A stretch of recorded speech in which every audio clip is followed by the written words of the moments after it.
दहावी बारावीच्या 68% विद्यार्थ्यांना भागाकार जमिना। यंदाचा देशव्यापी असर सर्वेक्षण अहवाल समोर। 21% विद्यार्थ्यांना दुसरीतलं मराठीही वाचता येईना।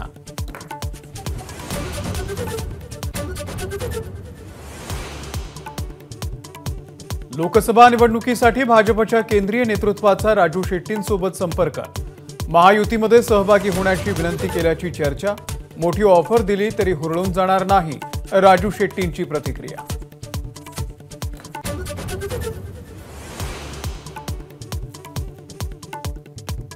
मराठा आरक्षणासंदर्भामध्ये सगळे सोयरे शब्दावरून सुरू असलेला कथ्याकूट आज संपण्याची शक्यता। जरांगेंनी सुचवलेल्या बदलांसह अंतिम अध्यादेशाची प्रतीक्षा।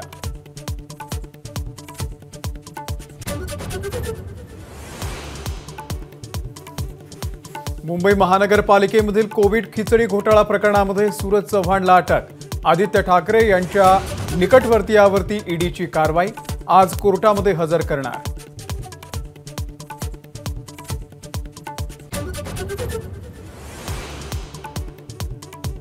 प्राणप्रतिष्ठा अनुष्ठानाच्या तिसऱ्या दिवशी अयोध्येमध्ये आज 24 पूजा। श्रीरामाची मूर्ती गाभाऱ्यामध्ये स्थानापन्न होणार।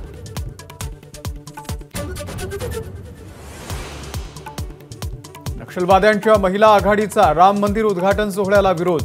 मंदिर नको, रोटी कपडा मकान, शिक्षण आणि आरोग्य सुविधा हव्या।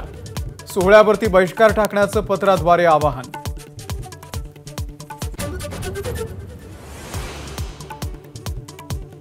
जालन्यातल्या औद्योगिक वसाहतीमधील 2 स्टील कंपन्यांवरती जीएसटीचे छापे। गुजरातहून बनावट बिलांच्या आधारे भंगाराची खरेदी केल्याचा संशय।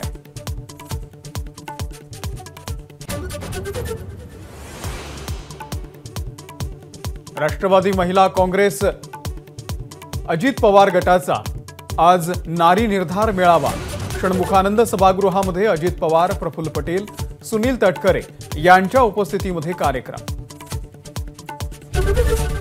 एबीपी माझा, उघडा डोळे बघा नीट।